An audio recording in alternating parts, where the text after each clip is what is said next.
menjadi adonan yang baru. 1 Korintus 5 ayat 7. Kita baca bersama-sama. 1, 2, 3.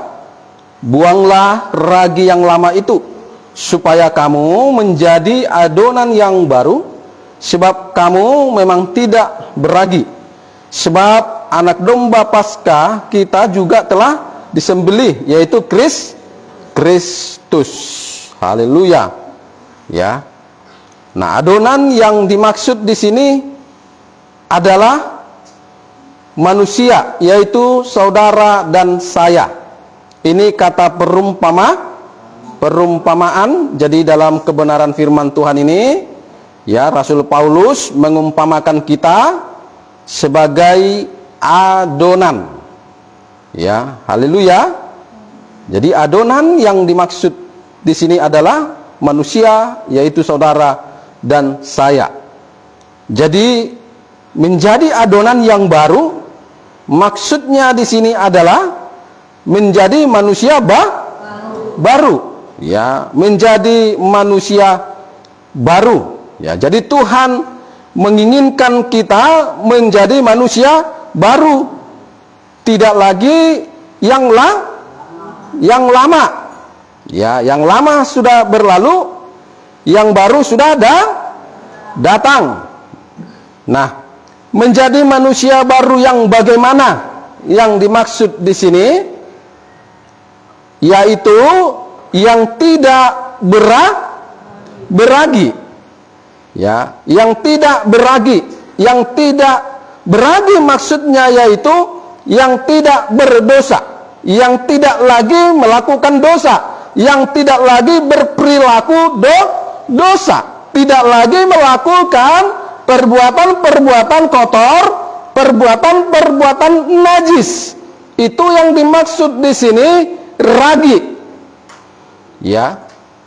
Amin, saudaraku. Jadi jangan lagi. Kenapa? Karena itu bisa merusak saudara dan saya. Makanya dikatakan adonan tadi dirusak oleh ragi. Saudara dan saya dirusak oleh perbuatan dosa, perilaku dosa, perbuatan jahat, perbuatan najis. Ya, jadi jangan sampai. Amin, saudaraku. Ya. Apa yang kita dengar saat ini adalah surat Rasul Paulus, ya, kepada jemaat di Korintus. Kala itu terjadi dosa percabulan di dalam jemaat, ya, yaitu dosa percabulan anak dan ibu. Jadi dosa percabulan anak dan ibu zaman para rasul itu sudah terjadi, ya, dan sekarang juga banyak terjadi, bahkan menikah di daerah Jawa mana saya lupa namanya, ya, anak dengan ibu menikah dan resmi. Ini dunia sudah makin kacau ini. Padahal ini perbuatan yang sangat menjijikkan di hadapan Tuhan. Ingat, percabulan itu begitu menjijikkan di hadapan Tuhan. Ya. Amin, saudara.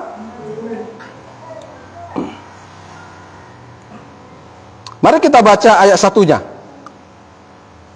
Perhatikan ayat satunya.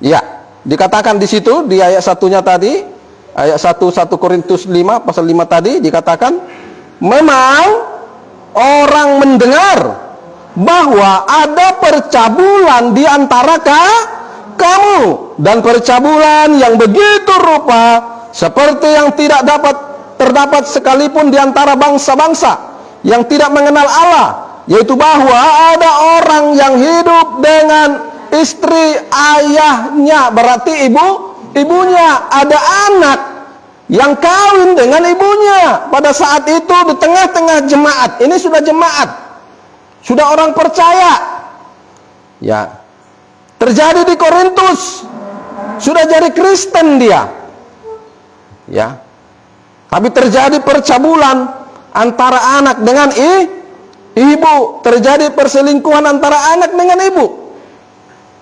Ya. Salam. Hati-hati dosa percabulan. Hati-hati dosa perselingkuhan. Tuhan sangat tidak suka. Ya. Ketika Rasul Paulus mengetahui kejadian percabulan ini, Rasul Paulus mengirimkan surat berisi tanggapan, teguran, dan nasihat kepada jemaat di Korintus. Ya. Dalam isi suratnya ini, Rasul Paulus marah dan menegur mereka dengan tegas. Ya. Dalam ayat 2 sampai dengan 5, mari perhatikan ayat 2 sampai dengan 5. Ya. Dia berkata, ayat 2, sekalipun demikian kamu sombong. Bayangin, sudah ada dosa percabulan di antara mereka, sudah ada dosa perselingkuhan di antara tengah-tengah jemaat di Korintus. Ya, tapi masih sombong.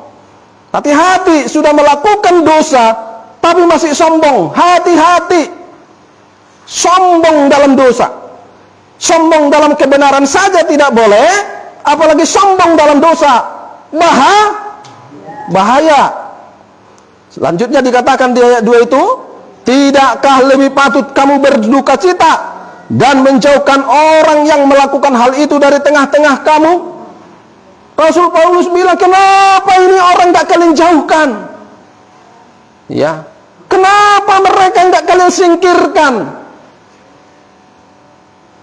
Berarti orang yang melakukan dosa percabulan di tengah-tengah jemaat yang sudah menjadi Kristen layak singkirkan. Haleluya. Layak disingkirkan. Disingkirkan itu bukan berarti dibenci, bukan berarti dimusuhi. Mari kita lihat ayat 3-nya. Sebab aku, kata Rasul Paulus, sekalipun secara badani tidak hadir, tapi secara rohani hadir. Aku sama seperti aku hadir, telah menjatuhkan hukuman atas dia yang telah melakukan hal yang semacam itu. Jadi Rasul Paulus sangat begitu tegas meresponi dosa percabulan ini. Ya, tidak main-main. Ya. Beda dengan gereja sekarang. Ya. Atas nama kasih, nanti sudah ketahuan berzina, ketahuan bercabul, ketahuan selingkuh. Ya, masih dirangkul-rangkul. Ya. Pendeta juga banyak yang ketahuan selingkuh, bercabul, masih juga dipakai. Ya. Bukannya dipecat, bukannya disingkirkan, tapi dirangkul-rangkul. Rasul Paulus bukan tipe yang seperti itu. Rasul Paulus tegas dengan dosa percabulan.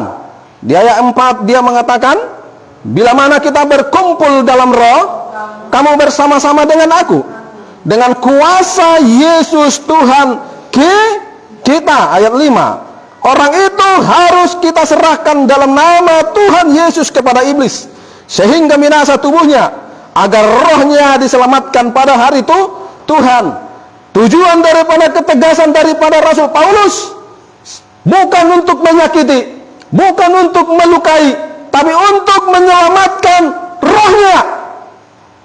Ya, supaya roh itu jangan sampai terkamiri oleh perbuatan cabul dagingnya. Itu maksudnya.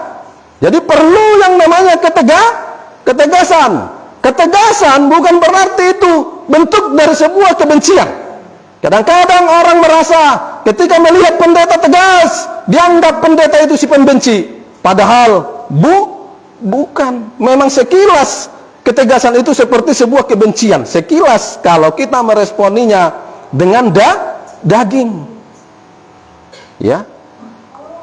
Amin saudara. Ingat, power of God juga jangan coba-coba.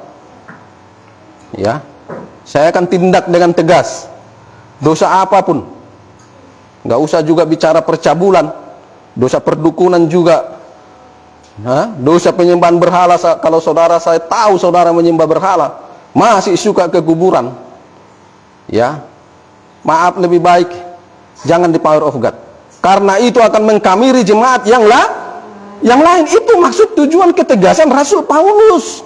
Makanya dia bilang, kenapa kalian sombong, kalian biarkan dia masih ada di tengah-tengah kalian. Hah? Salam. Ya. Rasul Paulus sangat tegas menegur. Dia mengingatkan dan menasihati. Ya. Ayat 6 sampai dengan 13-nya. Apa dia katakan? Kemegahanmu tidak baik. Ya. Kemegahanmu tidak baik. Tidak tahukah kamu bahwa sedikit ragi mengkamiri seluruh adonan? Ini maksudnya. Ya, satu perbuatan dosa di tengah-tengah jemaat bisa merusak kekudusan seluruh jemaat. Itu masuk Rasul Paulus, bisa terkamiri. Makanya dia bilang, kenapa kalian sombong? Kenapa kalian biarkan dia? Singkirkan, asingkan dia. Ya, karena dia sudah pengikut Kristus, sudah tahu kebenaran, itu maksudnya. Jadi kalau sudah tahu kebenaran, tahu firman, sudah di dalam Kristen, masih melakukan dosa dengan sengaja, singkirkan. Karena itu sudah sengaja. Ya apalagi kalau pendeta, udah gawat itu. Ya. Amin saudara. Siapa tahu nanti suatu saat terjadi di Power of God. Ketika saya tindak, jangan saudara bilang, nggak ada kasih Bapak itu, kejam kali. Ya, itu menjaga yang lain supaya jangan terkamiri. Makanya dalam hukum-hukum bait suci yang disampaikan Tuhan dalam kitab Yeremia kepada Yeremia, ini itu sudah pernah kita belajari, ya. Kan Tuhan perintahkan kepada Yeremia, ya, yang tidak mau dikuduskan, yang tidak mau bertobat, jangan masuk. Ya, kan itu kan udah pernah kita pelajari kan?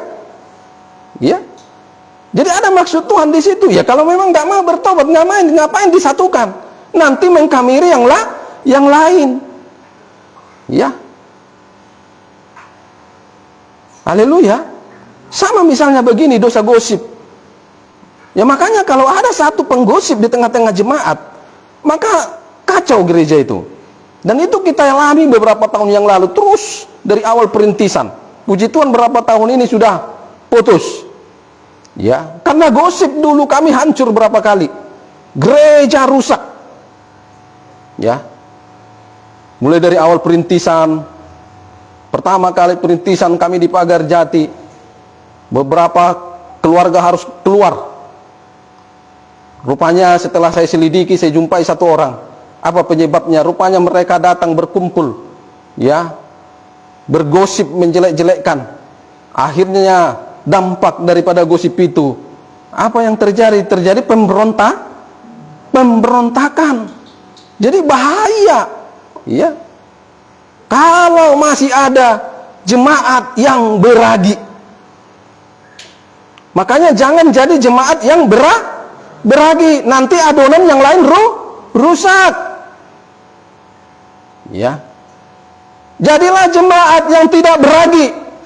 Jadilah jemaat yang tidak lagi hidup di dalam dosa, yang tidak lagi pelaku dosa, pelaku kenajisan, pelaku perjamulan. Ya, hiduplah dalam kesucian. Amin saudaraku. Haleluya. Ya. Tadi di ayat mana? Ayat 6 kan? Kita lanjutkan ke ayat 7-nya. 1 Korintus 5 tadi. Ayat 7-nya, buanglah ragi yang mau jadi adonan yang baru, mau jadi manusia yang baru, buang ragi yang lama. Buang perilaku-perilaku dosa-dosa yang lama. Kenajisan-kenajisan yang lama harus dibuang supaya menjadi adonan yang baru, jadi manusia baru. Lalu dikatakan di situ, sebab kamu memang tidak beragi. Memang kita sudah tidak beragi lagi. Kata Rasul Paulus, sebenarnya kamu tidak beragi lagi. Sebenarnya kamu tidak berdosa lagi. Kenapa dia katakan begitu? Karena kita sudah ditebus. Makanya dikatakan selanjutnya, sebab anak domba Paskah kita juga telah disembelih, yaitu Kristus. Sebenarnya kita sudah tidak beragi lagi. Sebenarnya kita sudah kudus. Sebenarnya kita sudah disucikan lewat karya salib, tapi masalahnya kita masih melakukan dosa, kita masih melakukan kejahatan.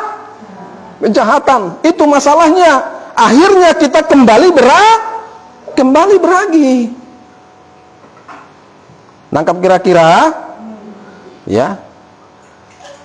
Ayat 8. Karena itu marilah kita berpesta, bukan dengan ragi yang lama. Ya. Jadi pestanya orang yang sudah bertobat dengan orang yang tidak bertobat harus beda. Itu masuk Rasul Paulus. Ya, pestanya orang bertobat pesta rohani, bukan lagi pesta lahiriah, pesta kedagingan. Ayo kita berpesta rohani. Haleluya. Ya, itu tandanya kita manusia baru. Pestanya pun harus berbeda. Iya, harus berbeda dong. Molo saru pada pesta tadok pesta ni halakan. Salam. Iya. Karena itu marilah kita berpesta bukan dengan ragi yang lama, bukan pula dengan ragi keburukan. Maksudnya perbuatan yang buruk, perilaku yang buruk dan kejahatan. Tetapi dengan roti yang tidak beragi, yaitu kemurnian dan kebenaran, yaitu kemurnian hidup, kesucian hidup dan kebenaran. Itulah firman. Ya, supaya kita hidup dalam kemurnian, hidup dalam kesucian, maka hiduplah dalam kebenaran, hiduplah di dalam firman. Kita nggak bisa suci, kita nggak bisa murni kalau tidak dalam kebenaran, kalau tidak di dalam firman. Itu maksud Rasul Paulus. Ya. Ayat 10. Yang aku maksudkan bukanlah dengan semua orang cabul pada umumnya. Perhatikan ya. Yang aku maksudkan bukanlah dengan semua orang cabul pada umumnya dari dunia ini, atau dengan semua orang kikir. Dia singgung lagi orang kikir. Salam yang kikir. Dong do peson na kikir naing. Angkat jo tangan na jo. Mas Miber kita lepaskan. Arong do pena kikir, hamuna. Kan mulai nama-nama bahasa-bahasa media sosial kan. Salam hamuna. Halo hamuna. Hamuna, adong do pena kikir. Bobolos orang betong, dang adong be pak, ido. Tertegas. Ale kok benar-benar no nang adong be, unai do kok dang adong be, ale horo pelakuna. Nanti Tuhan bilang, bohong katanya, mau ngototoyan katanya. Haleluya. Jangan kikir lagi ya. Buang itu roh kekikiran itu. Nggak ada ajaran Tuhan menghemat. Ada ajaran Tuhan menghemat. Coba cari di Alkitab. Nggak ada. Justru ajaran Tuhan itu semakin kau tabur, semakin kau menuai. Semakin kau tabur, semakin kau menuai. Itulah ajaran Tuhan. Menghemat itu ajaran dunia. Ajaran dunia nggak ada di Alkitab menghemat. Cari ayatnya. Ya, baca 1 tahun ini dari Kejadian sampai Wahyu. Kalau ada yang ketemu datang sama saya, mau totoyo Pak Ulu untuk mau bilang. Tapi saya percaya nggak ada, karena saya udah baca Alkitab. Nggak ada Tuhan perintahkan menghemat. Justru Tuhan bilang tabur. Semakin banyak taburanmu, semakin banyak tuaianmu. Itu ajaran Tuhan. Ajaran setan itu kalau bilang hemat. Ajaran setan yang menyuruh kita kikir. Ajaran setan yang menyuruh kita pelit. Yesus tidak ada mengajarkan pelit. Hanya setan. Supaya apa? Supaya kau nggak diberkati. Karena memang salah satu kunci kita diberkati ya memberi. Ya, murah hati. Iya kan? Ya, kan firman Tuhan bilang. Ya, kepada orang yang murah hati Tuhan berkemurahan. Itu harus pahami itu. Ya, amin saudara. Jadi dunia ini atau dengan semua orang kikir, dan dikatakan di situ penipu, atau dengan semua penyembah berhala. Karena jika demikian, kamu harus meninggalkan dunia ini. Ya. Jadi yang dimaksud Rasul Paulus, ketegasannya dalam percabulan itu bukan orang yang cabul di luar dari jemaat.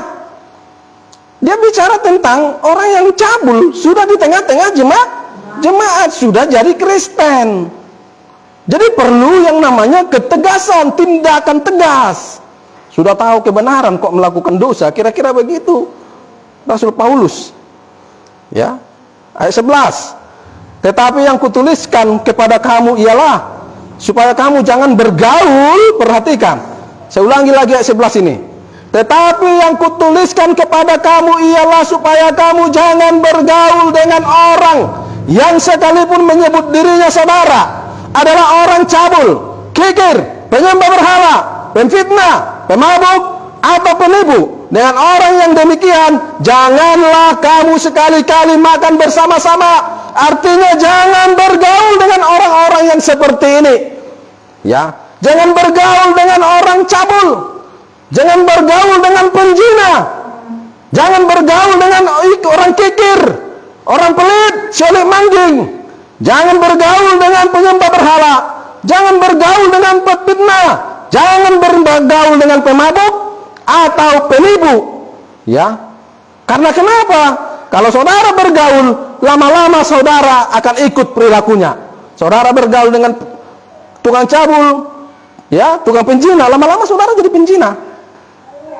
Saudara bergaul dengan orang kikir, lama-lama saudara jadi orang kikir, lama-lama saudara jadi orang pelit, lama-lama gak bisa ulik mangging mau. Karena dia akan mengajari.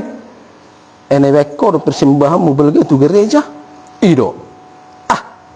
Nalu akan idon. Ene subuh tu dobeho, na subuh tu kagelengmu. Iya kan? Dia akan goda kita. Jangan katanya kan. Awe dah berhikmat doi dah. Ai butuh dobe gelekku. Ai moto Tuhan idoi katanya kan. Kata-katanya sepertinya benar, tapi menjebak, mengajari kau menjadi orang kikir supaya hidupmu tidak ini diberkati. Akhirnya, oh iya teh. Oh, bah. Toh mak bulan depan dang be. Bulan depan benang be bah. Toh ledok komi bae dah katanya. Selesai. Kena dia kan? Ada yang kena? Halo. Ya. Bergaul dengan penyembah berhala, lama-lama kita jadi penyembah berhala. Bergaul dengan pemfitnah, lama-lama kita jadi pemfitnah. Bergaul dengan pemabuk, lama-lama jadi pemabuk. Bergaul dengan penipu, lama-lama jadi penipu. Ya. Saya sebenarnya bukan tipe penipu dulu ya. Tapi semenjak saya bekerja jadi orang lapangan, debt collector, jadi penipu. Iya. Karena dulu pun sebenarnya kami diajari bapaknya dulu, walaupun bapakku jahat, tapi ada satu anti sama dia, jangan jadi penipu, langsung dilotak itu kalau ketahuan penipu. Tapi setelah saya masuk dunia debt collector, saya jadi penipu, karena saya ngumpul-ngumpul dengan kawan-kawan debt collector, kami sharing gitu kan. Nah, bagaimana cara menghasilkan uang dengan tipu-tipu. Nah, akhirnya saya ikuti, saya jadi penipu. Tadinya tidak penipu, jadi penipu karena berkawan dengan penipu, bergaul dengan penipu. Ya. Bergaul dengan pemabuk ya jadi penabuk. Ya. Jadi makanya tegas Rasul Paulus bilang, dengan orang yang demikian janganlah kamu sekali-sekali makan bersama-sama. Ini bicara soal pergaulan hubungan, atur jarak. Bayangin bahkan makan bersama pun nggak bisa, coba. Begitu tegasnya Rasul Paulus menjaga kesucian jemaat di Korintus. Rasul Paulus berpikir jangan sampai terkamiri. Ya, kau sudah kudus, itu maksud Rasul Paulus. Kalau sudah kudus, pertahankan kekudusanmu, jaga kekudusan, kesucian hidupmu, itu maksud Rasul Paulus. Ya, jangan hanya gara-gara bicara sosialisasi, sosial, pergaulan, kita mengorbankan kesucian, kekudusan hidup kita. Itu namanya bodoh dan tolol namanya. Haleluya. Ya biarin kita dimusuhin, nggak apa-apa. Kan sudah saya ajarkan kepada saudara, lebih baik kita dimusuhi manusia daripada kita dimusuhi Tuhan. Lebih baik kita jadi musuhnya manusia daripada kita musuhnya Tuhan. Lebih baik kita jadi seterunya manusia daripada kita jadi seteru Tuhan. Kalau kita jadi seteru Tuhan, mau nama kita, habis sudah kita bahaya. Ya, kalau kita jadi seteru manusia, kita dimusuhi manusia karena kita menjaga kesucian kekudusan hidup, Tuhan akan bela kita. Tuhan akan jaga kita. Tuhan akan lindungi kita. Tuhan tidak akan biarkan kita dilukai. Amin, saudara? Nggak akan. Kalau kita tetap dalam kesalehan itu. Ingat Ayub ketika dalam kesalehan, dia dipagari oleh Tuhan, sehingga membuat iblis iri. Makanya saking irinya iblis, dihasutnya Tuhan kan. Nah, coba kau buka pagarnya itu, kata, pagar perlindunganmu itu buka, berkucobai dia, kata iblis kan. Ya, jadi jangan takut ketika kita dalam kesucian, kekudusan hidup dalam kesalehan. Orang mau ngomong apa jangan takut. Ya, mau dihina kita, mau dimaki-maki, mau difitnah, biarin. Nanti siapa yang memfitnah kita, siapa yang menghina kita, itu yang akan berhadapan dengan Tuhan, Raja yang berkuasa, Yesus Kristus namanya. Dia akan bela kita dengan kuasanya. Jadi ngapain takut dihina, ngapain takut dimaki-maki, ngapain takut dijelekkan, ngapain takut difitnah? Jangan takut. Ada Yesus yang membela. Ya, Tuhan yang berkuasa, ada Roh Kudus. Ya, kami dulu banyak yang memfitnah kami di Pagar Jati, menghina-hina, dikatup Tuhan mulutnya. Ya, bisa loh, hati-hati loh. Jangan coba-coba menghina orang yang hubungannya dengan Tuhan baik. Nanti Tuhan katup mulutmu, pop katanya. Ya. Kita udah belajar tentang dosa mulut. Hati-hati dengan mulut. Mulut bisa mengundang murka Tuhan, bisa. Biarin mereka mulutnya nggak benar. Ya, nggak akan lama kok. Saya sampai hari ini itu yang saya pegang. Makanya kalau saya lihat orang menghina-hina gereja ini, mengejek-ejek gereja ini, saya diam aja. Karena sudah saya tahu, tunggu waktunya, dia akan berhadapan dengan Tuhan. Tinggal nunggu waktu. Kalau langsung mati lumayan. Yang ngirinya, hidup tidak, mati iya. Hidup tidak, mati tidak, itu yang mengerikan, sakit. Ya. Haleluya. Ya, ayat 12. Apa kata Rasul Paulus ayat 12-nya? Sebab dengan wewenang apakah aku menghakimi mereka? Enggak ada wewenang kita menghakimi orang, enggak ada. Haleluya. Jadi tindakan Rasul Paulus itu bukan tindakan menghakimi, tapi tindakan tegas. Bukan menghakimi, tindakan tegas menjaga kekudusan, kesucian daripada umat jemaat yang ada di Korintus kala itu. Jadi ketika kita tegas dalam kesucian, kekudusan hidup, menjaga kita dari kekamiran orang-orang yang masih hidup dalam dosa, itu bukan menghakimi. Ya. Kalau mereka bilang menghakimi, urusannya itu. Haleluya. Tuhan tahu kok kita bukan menghakimi. Ya. Jadi Rasul Paulus berkata di ayat 12 tadi, sebab dengan wewenang apakah aku menghakimi mereka yang berada di luar jemaat? Bukankah kamu hanya menghakimi mereka yang berada di dalam jemaat? 13. Mereka yang berada di luar jemaat akan dihakimi Allah. Usirlah orang yang melakukan kejahatan dari tengah-tengah kamu. Jelas? Usirlah orang yang melakukan kejahatan, maksudnya yang melakukan dosa tadi. Haleluya, yang bisa mengkamiri. Ya. Iya. Jadi kita jangan salah loh. Perlu ketegasan. Ya, ketegasan dalam penggembalaan. Ya. Makanya saya udah berapa tahun ini saya agak tegas Bapak Ibu. Ya. Saya tetap komitmen, nggak apa-apa kok. Saya akan tetap konsisten, nggak apa-apa. Jemaat-jemaat yang segembalakan itu ekonominya menengah ke bawah, nggak apa-apa. Ya, yang penting baik-baik saja. Yang penting yang penting tidak ada ragi. Yang bahaya itu ada ragi. Ya. Buat apa ada jemaat kita yang kaya menengah ke atas tapi jadi ragi? Gak perlu. Saya mau tekankan saudara, ya biarpun kita miskin, salam, ingat, biarpun kita miskin harta kekayaan, tapi kita kaya dalam kesucian, kaya dalam kekudusan. Itu yang Tuhan perlukan, itu yang Tuhan butuhkan. Nggak perlu orang kaya tapi pendosa, nggak perlu uang banyak, ya, tapi sombong seperti kata Rasul Paulus tadi, angkuh. Ya, nggak bisa menjaga kesucian kekudusan hidup. Ya, amin. Lebih baik miskin harta kekayaan tapi kaya dalam kekudusan, kaya dalam kesucian. Saya suka menggembalakan, nggak apa-apa. Soal makan dan minum kami sekeluarga, Tuhan jamin kok. Amin saudara, Tuhan jamin. Ya, kemarin ada yang nelpon saya dari Pulau Jawa. Saya perhatikan di Facebook, Pak, jemaat Bapak orang-orang miskin ya, katanya. Oh iya Pak, saya bilang. Tapi Bapak berani khotbah tegas ya. Oh iya Pak. Ya.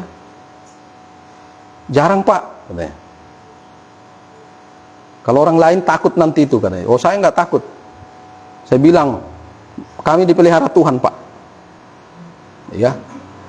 Anak-anak saya, istri saya, kami sekeluarga dipelihara Tuhan Pak. Oh puji Tuhan, haleluya, katanya. Saya ikuti Facebook Bapak, saya ikuti khotbah Bapak. Ngapain takut? Kita pegang janji firman. Burung-burung di udara saja dia dipelihara, apalagi kita udah pegang aja itu sudah selesai. Ya, pasti hidup, pasti makan. Orang jahat aja hidup, masa ke orang baik nggak hidup? Ya jangan sampai otak kita ini dicuci oleh setan. Perkatakan terus dalam diri. Saya selalu perkatakan Bapak Ibu, saya selalu begini, pendeta jahat saja, pendeta nakal hidup kok. Ya kan? Masa saya berusaha jadi pendeta baik-baik, pendeta bagus-bagus, masa saya nggak dipelihara Tuhan? Masa anak-anak saya nggak dipelihara Tuhan? Ya, saya tengking itu intimidasi setan. Kau iblis mencoba mengintimidasi saya. Enyah kau setan iblis. Ada tertulis. Kan gitu kan? Yesus kan begitu kan melawan setan kan? Saudara pun kalau melawan setan begitu. Kalau setan menaruhkan kebimbangan dalam hati dan pikiranmu, keraguan dan kecemasan akan makan dan minummu, bilang sama setan iblis, enyah kau setan iblis. Tahukah engkau iblis? Ada tertulis, firman Tuhan berkata tertulis, burung pipit di udara saja dipelihara oleh Bapakku yang di surga, apalagi aku iblis, bilang. Kan lari iblisnya.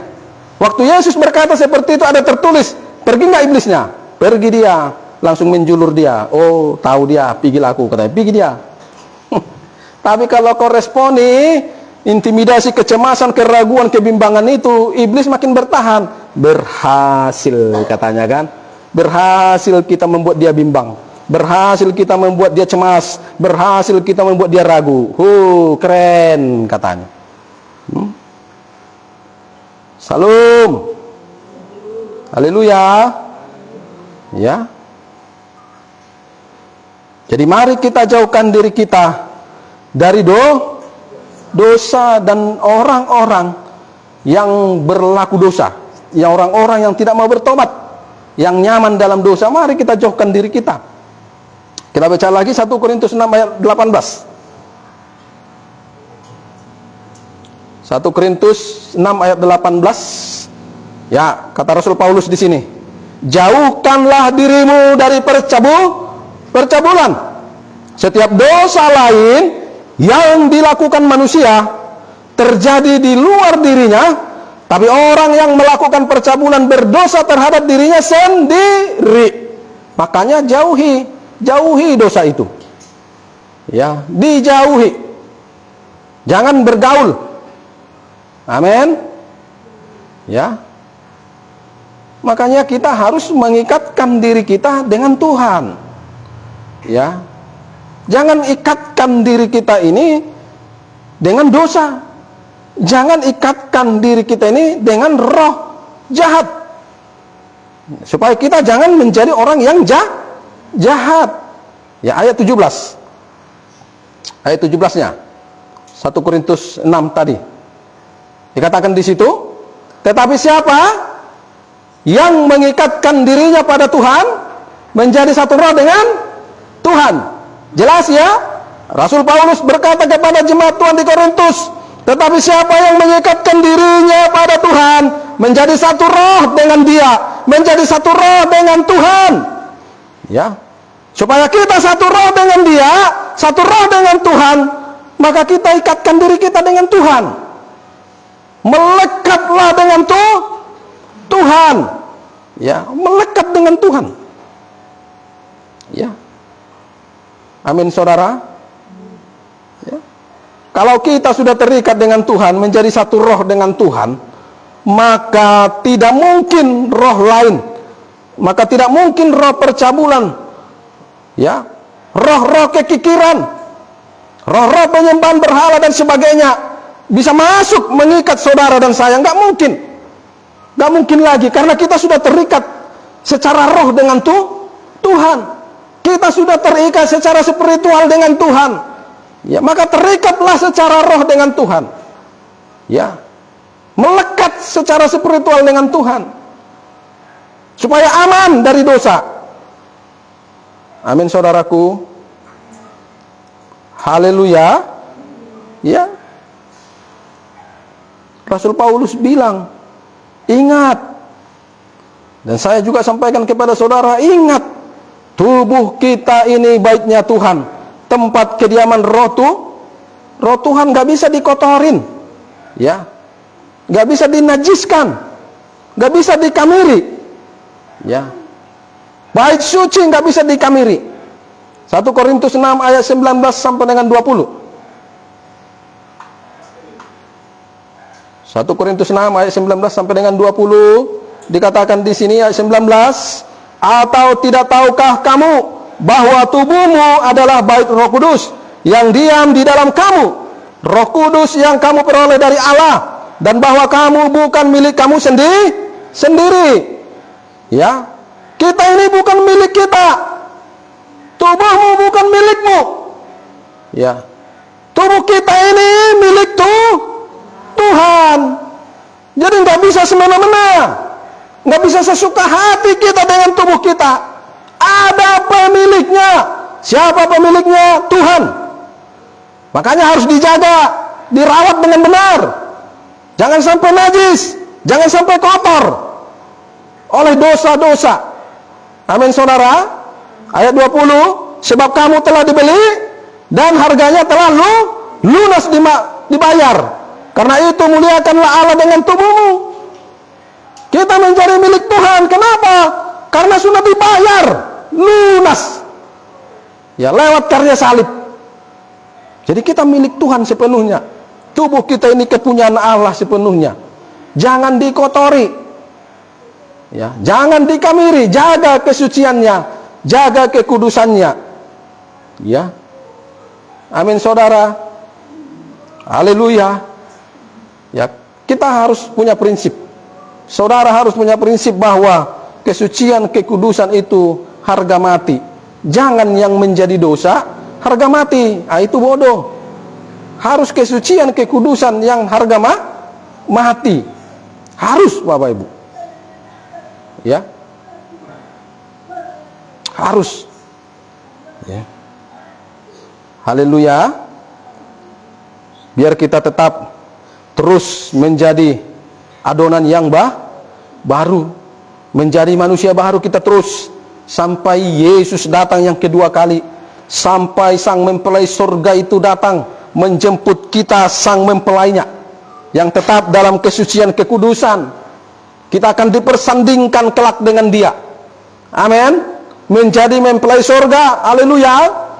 Siapa yang mau jadi mempelai surga? Haleluya.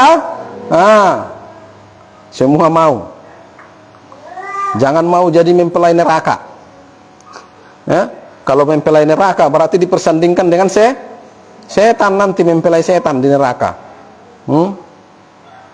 Kita mau jadi mempelai surga. Haleluya. Makanya pertahankan manusia barumu. Tetap menjadi adonan yang baru, tetap menjadi manusia yang baru. Jangan rusak sampai rusak. Haleluya. Ya, demikian kebenaran firman Tuhan. Mari kita tutup Alkitab kita.